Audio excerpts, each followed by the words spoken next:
ನಿಜವಾಗ್ಲೂ ಚೆನ್ನಾಗಿತ್ತಲ್ಲ. ನಾವು ಚಿಕ್ಕವರಾಗ ಅಮ್ಮ ಎಲ್ಲ ಮಾಡ್ತಾ ಇದ್ದಲ್ಲ. Welcome to my new blog. ಇವತ್ತಿನ ವಿಡಿಯೋದಲ್ಲಿ ನಾನು ಸೌತೆಕಾಯಿದು ಕಲ್ದಪ್ಪ ಮಾಡ್ತಾ ಇದ್ದೀನಿ. ಹೆಂಗ್ ಮಾಡೋದು ಅಂತ ನೋಡ್ಕೊಂಡ್ ಬರೋಣ ಬನ್ನಿ.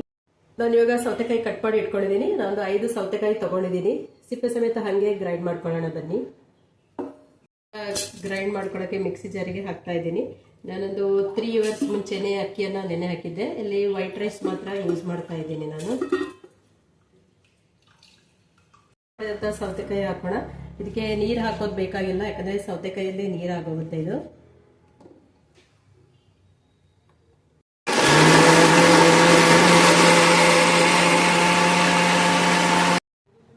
ಇವಾಗ ಕಾಯಿ ಹಾಕೊಳ್ಳೋಣ. ಸ್ವಲ್ಪ ಕಾಯಿ ಬೆಲ್ಲ ಎಲ್ಲ ಹಾಕೊಂಡು ಜೊತೆಗೆ ರುಬ್ಬೋದು.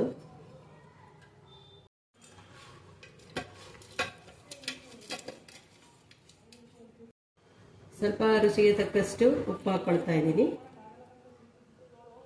ಇವಾಗ ಗ್ರೈಂಡ್ ಮಾಡಿ ಆಯ್ತು ನೋಡಿ, ಎಷ್ಟು ಕಲರ್ಫುಲ್ ಆಗಿ ಗ್ರೀನ್ ಕಲರ್ ಆಗಿ ಕಾಣಿಸ್ತಾ ಇದೆ. ಇದಕ್ಕೆ ಫುಲ್ ನೀರು ಹಾಕೊಂಡು ತೆಳು ಮಾಡ್ಕೋಬೇಕು. ನೀರು ದೋಸೆ ಎಷ್ಟು ತೆಳು ಮಾಡ್ಕೊಂಡ್ರೆ ಇದು ಸಾಫ್ಟ್ ಆಗಿ ಚೆನ್ನಾಗಿ ಬರುತ್ತೆ. ಹಾಕೊಂಡಿದ್ದೀನಿ. ಆಯಿಲ್ ಸ್ವಲ್ಪ ಜಾಸ್ತಿ ಹಾಕೋಬೇಕು, ಆವಾಗ ಇದು ತಳ ಹಿಡಿಯಲ್ಲ. ಸಾಸಿವೆ ಹಾಕೊಳ್ಳೋಣ. ಸಾಸಿವೆನೂ ಸ್ವಲ್ಪ ಜಾಸ್ತಿ ಹಾಕಿದ್ರೆ ಚೆನ್ನಾಗಿರುತ್ತೆ. ಸ್ವಲ್ಪ ಒಣಮೆಣಸು ಹಾಕೊಳ್ಳೋಣ. ನಿಮ್ಗೆ ಬೇಕಾದ್ರೆ ಹಸಿಮೆಣಸು ಕೂಡ ಆ್ಯಡ್ ಮಾಡ್ಕೋಬಹುದು. ಇವಾಗ ಆನಿಯನ್ ಹಾಕೊಳ್ಳೋಣ. ಸ್ವಲ್ಪ ಆನಿಯನ್ ಎಲ್ಲ ಫ್ರೈ ಆಯ್ತು ನೋಡಿ. ಇಷ್ಟು ಹೊಂಬಣ್ಣ ಬರೋ ತನಕ ಫ್ರೈ ಮಾಡ್ಕೋಬೇಕು. ಇವಾಗ ಹಿಟ್ಟನ್ನು ಆ್ಯಡ್ ಮಾಡ್ಕೊಳ್ಳೋಣ.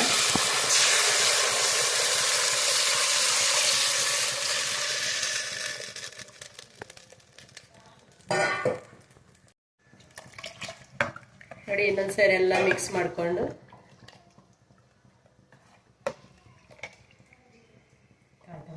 ಫ್ಲೇಮಲ್ಲಿ 1 ನಿಮಿಷ ಇಟ್ಕೋಬೇಕು. ಆಮೇಲೆ ಲೋ ಫ್ಲೇಮಲ್ಲಿ 20 ಮಿನಿಟ್ಸ್ ಇಟ್ಟು ಬೇಯಿಸಿದ್ರೆ ಆಗೋಯ್ತು. ವೆಯ್ಟ್ ಹಾಕೋಬಾರ್ದು, ಹಾಗೆ ಒಂದು 20 ಮಿನಿಟ್ಸ್ ಬೇಯಿಸ್ಕೊಳ್ಳೋಣ.